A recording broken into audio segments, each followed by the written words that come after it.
Welcome to the Texas Values Report. This is Jonathan Saenz, president of Texas Values. Great to be with you on another glorious week in the state of Texas. I just got back from D.C. and I feel like I'm so much more smarter. I learned so much more about how government works. I'll get into that maybe later in the discussion, but had a good chance to meet with some folks in the D.C. area on the issue of religious freedom, certainly issues of school choice, what's going on in our education system. We're a part of that discussion as it relates to some of those issues with some folks, and I'll talk a little bit about that later in the segment. And so, because I have a guest in studio. Did you notice this isn't a split screen, okay? There's really somebody sitting next to me, and we do have that capability. So if you're ever a guest on our show and you want to come into the studio, we'd love to do that. And we're excited today about our guest because he's a good friend, somebody who you probably recognize. He is called the school choice evangelist by his critics, but I think Corey, is something to embrace, right? Corey DeAngelis is the senior fellow at American Federation for Children. He's also a visiting fellow at Stanford University's Hoover Institute, and he is a native Texan and makes his home and comes from the San Antonio area. And we're excited to have him in studio because we're right in the middle of a special session on the school choice issue. Now, the governor has other things on the special session call, but I don't think there's any doubt that the school choice issue has been getting the bulk of the attention, and that was probably the main motivator for having a school choice, having a special session. So, all right, so I'm on my phone here. If you're watching on Facebook Live, I'm going to share this to my personal feed, and I ask you to do the same because we want to make sure that we get a lot of people involved in this very important conversation that we're about to have with my good friend Corey DeAngelis. I'm doing the same thing. So he's doing the same thing. Now we're really going to get some coverage here. Bam. Let me make sure I'm sharing this. I got the quickest thumbs in the West. You got more experience with that than I do. Okay. And I see them at work quite often. So, Corey, listen, glad to have you in studio, in town. I know that it's almost as if you're around, even when you're not, in the minds of legislators, that you're often, irritating, you're motivating them, pushing them to respond. I want to get into that in a minute. I want to talk about the political side, if you will, the strategic side, the numbers, sort of some of those workings that are going on, mainly in the House. But I want to set this up for folks. We're going to try to do two main things today. We want to get into the substance of the school choice issue and the value that it brings to Texans and to close to 5 to 6 million students, but maybe answer some of the questions that people ask sometimes, some that are legitimate, some that people are just trying to be difficult, and they know the answers. But then also talk about, how we get there, what are the chances of something getting done, and so on. But first of all, in case people haven't met you or don't know a little bit about you, tell us why you're involved in the school choice issue, why it matters to you. All right, I grew up in San Antonio, Texas. I went to government schools, all K through 12, but in high school I had the opportunity to go to something called a magnet school in San Antonio.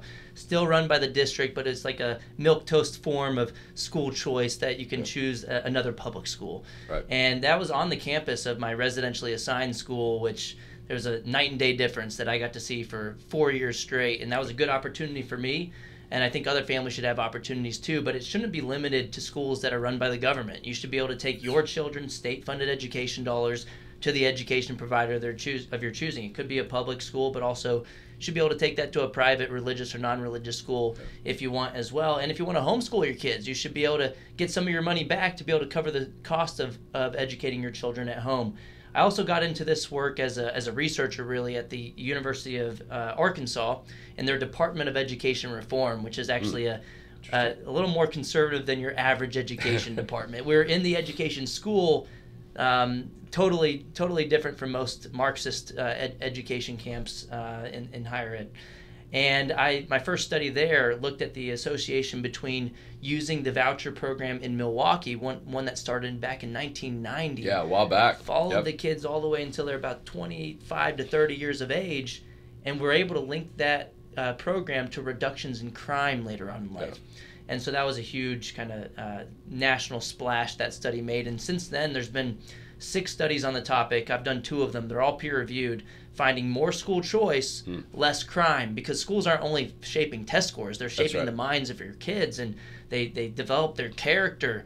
And a religious opportunity could also give you that moral foundation to reduce the likelihood of crime. In yeah, the I mean, simple concepts of right and wrong, right? Well, and we're talking with Corey DeAngelis. He's in studio with us here. If you're watching on Facebook, on YouTube, on video, if you're watching on YouTube, click that little button, subscribe. Want to continue to have more people a part of this conversation. If you're watching on Facebook, drop a comment, maybe a question. Maybe we'll try to get that answered during the segment here. Corey, you were talking about Milwaukee, Wisconsin.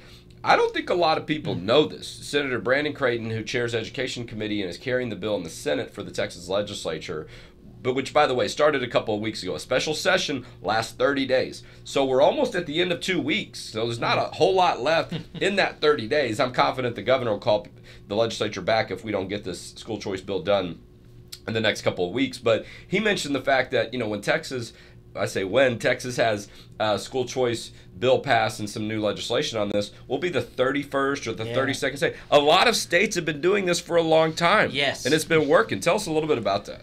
Yeah, well, 31 states and D.C. even have some form of private school choice already. The 9 most. So D.C. is doing education better than Texas? Because Congress had to pass it, and Republicans were in charge at the time when they passed the program. So that's why if you had to pass it with people within D.C., it would have been more of a problem. But look, this isn't a new thing. And in the past 2 years in particular, 10 states have already gone all in on school choice. Wow. And what I mean by that is they've passed universal school choice bills like the one that was passed in the Senate, meaning every single family, regardless of income, regardless of background, regardless of zip code, can now take their children's state-funded education dollars to the education provider of their choosing. That could be a public school. If you like your public school, you can keep your public school, but for real this time. Yeah, look, I heard that said actually when I was in D.C. with the panel discussion that was on some of these related topics. And so, you hear those things in your mind and you're just like, you feel like, shame on me for believing that. But these were things that we were told, right? Right, but with the school choice systems, you can choose the public school, and most people do continue to send their kids to the public school. And in fact, this doesn't hurt the public schools in any way. In fact, on a per-student basis, they end up with more money because, look, the voucher in the Senate that passes is only $8,000 per kid. Yep. Texas public schools spend nearly $16,000 per kid. So if you only lose about half the money, you get to keep thousands of dollars for students who are no longer there. Yep. On a per-student basis, the public schools benefit. And we have 29 studies on this topic over decades of time in several different states, finding 26 of the 29 on the subject finding positive effects of private school choice competition on the outcomes in the public school. So school choice is a rising tide that lifts all boats. And we can go before Milwaukee, before 1990. In the late 1800s, Maine and Vermont passed the first couple of voucher programs. And because you see this sort of setting up on political lines, and that's not historically been the case. It's not like it's a Republican issue, and I don't know all the history of it like you do, but I think it's been set up that way in people's minds in Texas. And honestly, there are some Democrats in the Texas House, I think, that are with us on this issue, and even the Senate, even though the votes don't show that. Yeah, I mean, all the Democrats in the Senate voted against Senate Bill 1, and I did some quick Google searches and found that 8 out of the 12 Democrats who voted no against the school choice bill in the Senate either went to private school or sent their own kids to private school, which I don't blame them for that, but they shouldn't pull up the ladder behind them and tell low-income families that they shouldn't be able to have the same kind of opportunities that they had. The leader of the House Democrats, Trey Martinez Fisher, he went to a private school at one point and sends his kids to private school. Again, I don't blame him for that. I'm glad he searches for the best opportunity for his kid, but he shouldn't tell other families in the San Antonio area where I'm from that they can't have the opportunity to go to a Catholic school or another type of Christian school. In many ways, that's how it's playing out, though. I mean, it allows this sort of separation and this this difference where some people get an opportunity to this and some don't. And some of those problems that some of those kids are dealing with, they just continue to get worse. You talked about the issues of crime. Look at opportunities that some of the kids have. Listen, I sent my kids to private school. I went to public school. I get to make that decision, but it's not without sacrifice, right? And I think that's, there are a lot of people that are looking for those opportunities to say, and sometimes the public school is a good fit most of the time, to your point, right? You're going to see that. Let's talk about some of the, this is the bigger pictures. Let's get in a little more details what I hear people say, what we hear people say sometimes. You and I mentioned this before we came on. And the work that we do, we work a lot of around a lot of folks that have larger families or that are homeschool families. So we hear that some people have been told, for a long time, oh, the school choice is going to be a threat to homeschooling. Tell us why that's not true. Well, I'll first say I'm totally with you on this sentiment that I don't want government involvement in basically anything in our lives. And this is partially why I got into this work as a libertarian, being skeptical of big government overreach. But I will say, look, the government can already regulate private and home education if they want to today. So That's don't true. make perfect the enemy of the good. And they have. Look, in Oregon, we were talking history a second ago. In 1922, they outlawed private and home education. You had to send your kid to the government school in Oregon. Wow. And that wasn't because of a school choice program. That was because you had authoritarians in office who wanted to force their views on the minds of other people's children, much like we see by some on the left today. But thankfully, in 1925, that was overturned by Pierce versus Society of Sisters at the Supreme Court, where the court famously wrote that the child is not the mere creature of the state. In New York City today, they're coming after the Jewish schools, for example. And you have some of the worst homeschooling regulations in New York State, and they have no private school choice. So this is a separate issue. Yeah, it's not that one leads to the other. Right? And in fact, the states that have more school choice have the best rankings on homeschool freedom, according to the Homeschool Legal Defense Association. New York, for example, and Rhode Island and Massachusetts have some of the worst homeschooling laws, no private school choice. Oklahoma, on the other hand, Ohio, they have some of the best homeschooling laws. And Ohio just went universal on school choice this year, and they also reduced their homeschooling regulations at the same time. Oh. So this is about who's in office, not about the school choice mechanism. In fact, if anything, allowing more families to use school choice actually reduces the likelihood of future regulations in at least 3 ways. One, you have fewer kids being indoctrinated in socialist government schools to like big government policy. They might graduate later on, if they're being indoctrinated with CRT, to vote to regulate homeschooling in the future, for example.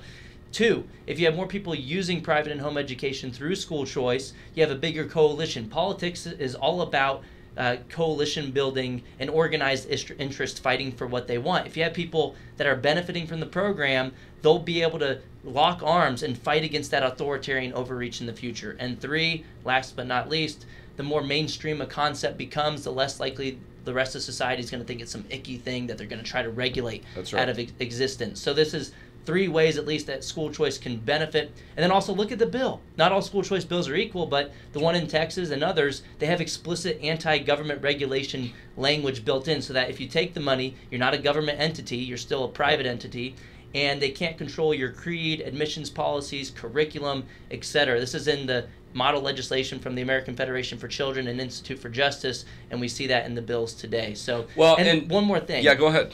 One of my biggest enemies, Randy Weingarten, who fought to keep the schools closed, is a big government socialist, obviously. She's the president of the American Federation of Teachers. She's repeated the same fear-mongering argument against school choice. Is that because she's with the homeschoolers and she's a limited government type? No. She's trying to keep her gravy train going. So if you're on Randy Weingarten's side, not on our side, you're probably on the wrong side. Well, and I think it's important to look at that. Who's making some of those arguments? I will say, as you and I were talking about before we came on, I don't know what the motivation is that some people, I know my good friend Tim Lambert, who runs Texas Homeschool Coalition, is a school choice supporter. So I don't want to say that there's a split. I think it's a smaller group of people. Well, the Texas Homeschool Coalition signed on to the bill in 2017 even, and the most recent one. So. Yeah, so, but I want to at least acknowledge that, because I do think people get those emails, they hear those things, and they may not realize a little bit more detail, so I'm glad that you provided some of that. And I think there are a lot more people that are paying attention to this issue because they're like, oh my gosh, this might actually be happening. I should think more about what's going on. And I get that, because during a regular session, there are thousands of bills filed. In a special session, it comes into focus, and people are realizing that we're closer to that getting happen. I want them to feel comfort, but it might produce, in some people, questions that they hadn't thought about before. And so that's what we're here to help them resolve. There's a great website, too, txparentsmatter.com, txparentsmatter.com. There's a lot of responses to FAQs on there. And one more thing on that same argument is that this is all voluntary. You can make your decision to take the money or not. No program has ever, look, we've had over 31 states with school choice since the 1800s. They have never forced a family to accept the funding. So you can make that cost-benefit decision for your own family, but you shouldn't force your views on other people's families and say that they can't have that choice. Let those families, if it works for them, let them do it. If it doesn't work for your family, it's not something that you have to be involved in. We're talking with Corey DeAngelis. He is the senior fellow at American Federation for Children, also a visiting fellow at Stanford University in their Hoover Institute, and is called by many a school choice evangelist, which he's embraced as a good thing. I think it's a good thing. Yeah, totally. And if it fits, right? I mean, it's true. And so, if you're listening online in the podcast, we've got about 10 minutes left. We're going to shift into the direction of talking about some of the politics of this, if you will, the numbers, right? The differences between the House and the Senate, because that, look, it's relevant. I mean, you can have the Senate be involved in this. There's a bill that's already been passed, just to catch everybody up. Senate Bill 1 has been voted by the Senate. It's already passed, went out of committee. They had their hearing the first week of the special session. The House, there have been 2 bills that have been filed, but I'm not sure we've seen the one that the House is going to rally behind, and it might be Senate Bill 1. That Senate bill is already over. I'm told it's been referred by our Government Relations Director, Mayor Elizabeth Castle, who's on the ground in the Capitol right now, watching to see if anything's going to break on this issue today and moving forward. So that bill's been referred to Brad Buckley's committee. It's an education committee. He was the chair of public education during the regular session. So, but we're 2 weeks into the special session, and now some other bills have moved on some other issues, but there has been the belief, based on past activity, that the House was going to move a little bit slower on this, and so not a big surprise. But let's talk about that, though, because I do think the key at this point to something getting done is whether or not the House decides to. We know the governor's all in. We know that he's been traveling the state and been meeting with a lot of these reps. I do think we have seen some movement. What do you think is key, or what's your assessment of what, if any, movement we've seen in the House? What have members been responsive to? What's causing them to think, maybe I will support it? Well, this is a GOP litmus test issue, and it has become more so with the school closures caused by Randy Weingarten lobbying the CDC to make it more difficult to reopen schools during the COVID era. Because conservatives got to see what the heck was going on in the classroom. And this isn't just a blue state issue. We've have videos coming out from Accuracy and Media in Texas, in Utah, in Idaho, all these red states, Tennessee, where they're saying even if we ban CRT, or even if we already have, like in Texas, we're still going to do it anyway. We're going to call it social emotional learning or student mental health services. Well, and you have... So they just moved the goalposts. Yeah, whatever it was you had in... Was it a Virginia where you had... Was it someone from the Department of Education or some rumor about parents being called domestic terrorists? Yeah. When they pushed back against some concerns of things that we're having in public schools. Right. The disrespect, I think you could say, that parents feel from... Not all, but from some public school employees and administrators is real. And that has caused them to say, do I have other choices in this matter? Right. That's what happened with Glenn Youngkin in Virginia, who really laid out a blueprint for success for Republicans in general. Terry McAuliffe saying, I don't think parents should be telling schools what they should teach. A state that apparently went 10 points to Biden the year before. Glenn Youngkin won with education voters, according to Washington Post exit polling, by 6 points. Republicans are usually not up on education. They have been down by double digits for decades until recently, especially in battleground states. Polling from Randy Weingarten's union even found that pretty recently. So Republicans have kind of started to lock arms even more on the issue. It shouldn't be a partisan issue. Democrats should support it for left-leaning arguments too. It's more of an equalizer because we already have some form of... We have inequities in the current system, right? We have zip code determines your school. So you can make left or right-leaning arguments for school choice. And if you poll voters, Democrats, Independents, and Republicans support it, even though Republicans score higher. But in Texas in particular, it was on the ballot last year for Republican primary voters, 88% support. Yeah, no, and so I want to see if we can figure some of this out too, just from what I see, what you see, is that you have... and a lot of times it is urban areas, at least in Texas, probably other states, where they lean a little bit more Democrat. But there's this belief, we've got to save the public school. Mm-hmm. And I think there's value to that. But, what is it that you're... I mean, I know that there are Democrats that are supportive and see the value in school choice. Do you, in the San Antonio area, it's a few more Democrats and maybe some other areas of the state, anything that you're hearing, whether it's rumor, suggestion, whatever, that's, that you think maybe some Democrats are at least listening a little bit more? That their constituents are saying, hey, I mean, politicians respond to power, not logic. And the Democratic Party is owned by the teachers' unions and superintendents' unions. So that's the reality of the matter. Even we've had the logical arguments on our side for a long time. But at some point, some Democrats might have to defect if they start losing votes on the issue. We saw this in Pennsylvania. Now Governor Josh Shapiro, right before the election, he put private school choice into his education platform because he was looking over at Virginia and said, I don't want to be a Terry McAuliffe. And he actually went on Fox News this year backing private school choice. He ended up ultimately caving to the teachers union. But that we're seeing the political wind shift for some Democrats is good news for me in the long run, for families at least, that this will lead to more school choice on a bipartisan matter. But well, let me ask you this: the money that the Texas, some of these school teachers unions, these teachers unions are getting, is it just here? I mean, I imagine they're getting money from other states and other parts of the country. They're trying to influence our elections. Yeah, of course. You have state affiliates from Randy Weingarten's union. They're not just owning the Democrats. In red states, the unions are dumb in a lot of ways, but they're smart politically sometimes. In that, in deep red states, they know they're not going to get a Democrat majority. So in Texas, it's kind of a tough thing for them to do. Yeah. So they start to play in one chamber, and they start to try to get enough Republican votes to block school choice. And so, look in Arizona, purplish state, they've already got universal school choice.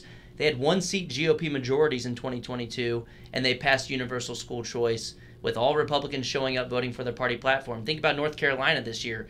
They had every single Republican sign on to their universal school choice bill in both chambers. Wow. And that's exactly enough votes they needed to override an expected veto by Roy Cooper, their hypocrite governor who sent his own kids to private school. Don't get me started on him. But you see some of that in the Texas House right now. You had 24 no votes against school choice in the regular session. I hear that's changing, particularly. Well, and some of it is, which side are you ended up falling on? Some of that I think is they were like, oh, I bet this isn't going to make it, so it's safe for me to be on this side. If they knew it was close to getting done and they were going to be the one that was the deciding vote. Right. As a matter of fact, our partner group, Texas Values Action, our scorecard came out 2 weeks ago, and we scored several of those school choice votes. One of them in particular was on a budget issue, on a budget rider that related to this. And so you want to know where Republicans and Democrats stand on the school choice issue. We scored those. Go to txvaluesaction.org. You can see the scorecard and where some of those votes came down. But, I do think there's some Democrats that are looking at what's happening in the public schools in their areas and what's happening to some of the kids that don't really see this oftentimes from Republican and Democrat lens. They're looking for this from an opportunity perspective. Yeah. What works better for me? And I think the families are seeing that too. And so I'm hoping we'll see this sort of breakthrough moment. This doesn't have to be a Republican victory. This should be a child victory. I'd love to see Republicans and Democrats come together on this. It should be, but look, that's not how politics always works, right? And I think the way that we get there, we present the logical arguments from both sides, and I think that's a good start. But at the end of the day, I think it's going to be something I call bipartisanship through hyperpartisanship. The more that the GOP leans into this as a political winner, the more it becomes political suicide for the Democrats to oppose it. Well, and look, when you think about that 30 other states have already done it, what's Texas waiting for, right? And people will sometimes use the point, oh, well, depending on what poll you look at, Texas is very low on some education issues. I don't believe some of those sources, but even if that's true, then you have to wonder, then what are the other states doing? And we're missing an element. You talk about political power, though. I want to make sure we get this in. Governor Abbott has been a key to this issue. How do you sort of quantify his influence? And I don't want to say this in a negative way towards our governor, because he's only capable of so much, but is what he's doing, is that going to be enough to get us there? What do you think? I think this is what happened in Iowa just over the past couple of years. You had the bill passed the Iowa Senate that was led by Governor Kim Reynolds, a true education freedom fighter. Yep. It passed with only one Republican defector, so easily passed their Senate. That's all you know sometimes. I need sometimes, right? Yeah, and and it was like a overwhelmingly supportive vote. Right. And then it moved over to the House. They had a 60% majority, kind of like in Texas, and they couldn't get it done. Yeah. So what she did was she engaged in primary races and took out a bunch of the incumbents. Our group also supported the school choice candidates. And so we're here at the American Federation for Children. We just launched a super PAC, AFC Victory Fund. We're excited to lock arms with Governor Abbott and Ted Cruz on supporting school choice. He's been out there too. If it doesn't happen the easy way, like Governor Abbott said, will take school choice the hard way, which is you lose your seats. The governor has said that. Governor Abbott has said at least 3 or 4 weeks ago, he'll call another special session if it doesn't get done in this one. And then he's going to move towards his strategy of the election issues, right? And how he supports people. And last time I heard, he's got a lot of money that he can spread around to support people. But, and that's something for members. I think that could be something that moves people, because a lot of times the governor does put out that support. There's a lot of mood out there, particularly on the Republican side, of candidates that are going to get a primary challenger, right? So they might be looking for another way to handle that. But I also want to mention, you've seen some shifting in South Texas. You've seen, and I don't know that it's the school choice issue. I think it's a lot of values issues. But you've seen the Democrat Party lose 2 or 3 House seats just because members switch from Democrat to Republican. Ryan Guillen, J.M. Lozano a few years ago.